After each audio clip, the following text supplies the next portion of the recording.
Hello lovely human beings, it's Lauretta with Sparrowhawker Designs. I'm here to share a couple of things with you today.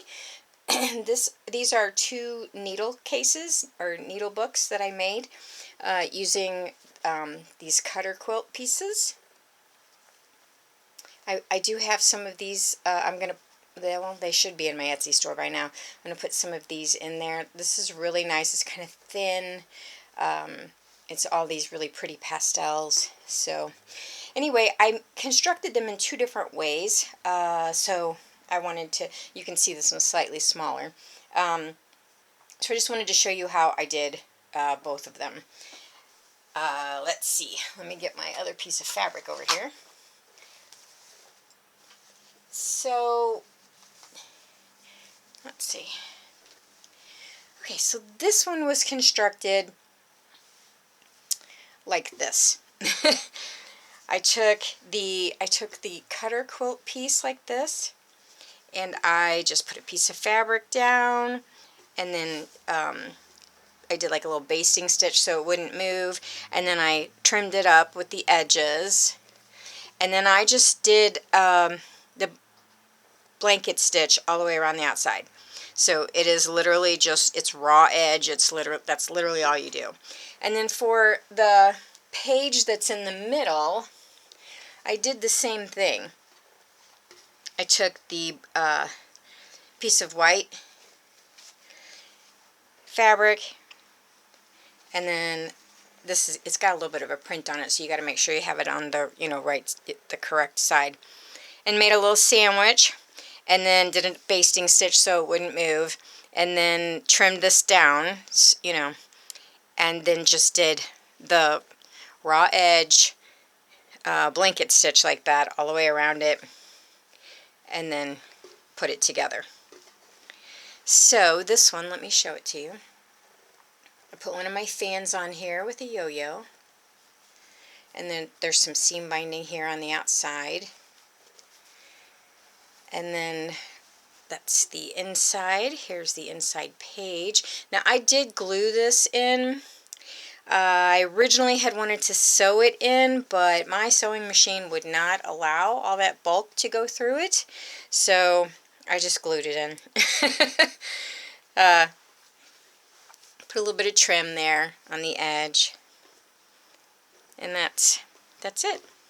You can see how it's raw edge. And so for this, it was super easy. Like I said, I already showed you, didn't I? Yeah, you just put your fabric down and you're done. Just make sure that you do whatever stitching or embellishing you're going to do on here before you add your fabric, because you want that to hide the back of your work. This one, I got a little fancier with this one.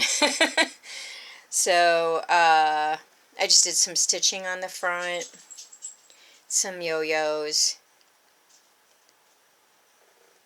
Yeah. So it's the same basic construction, except this one I did the inside out method. So that means you take let's pretend this is all embellished. So you would take that and you would put your fabric right sides together. And then you sew all the way around, and then you leave a little gap so that you can turn it inside out. So you end up like turning it inside out, and it ends up like that. I did that with this page as well. And I went in and hand stitched this. Just know that when you do that, it's not going to be real pretty on the outside, so you need to put a piece of lace or something out there. And yeah, that's it. So not very complicated. I don't like constructing sewing, like where I actually have to construct something. I like the decorative stuff, So anyway, it's super easy. I made this one, I think, took me a day. This one took me maybe a day and a half because I did a whole lot more stitching on it. And you have to remember, I'm not a very fast crafter anyway. I am kind of slow when I do things. So yeah, this one probably took me a day and a half because I had to do all the decorative stitching first, where this one really didn't require a whole lot. But aren't those sweet? I just thought they were so...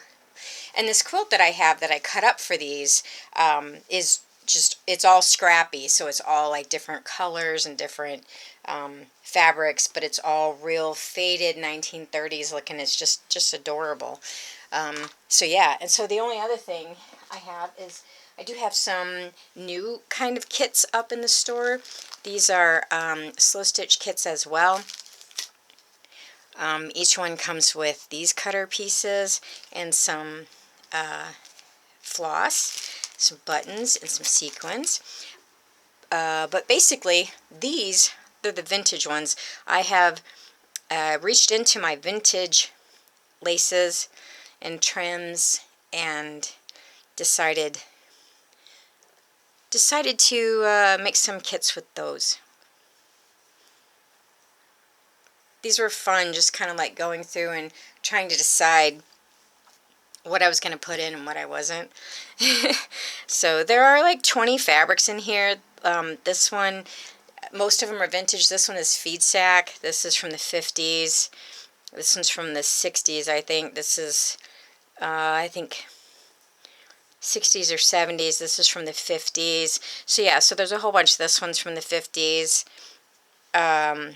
This one's from the 40s. That's from like the 30s and the 40s. So there's a whole bunch of old vintage fabrics in here.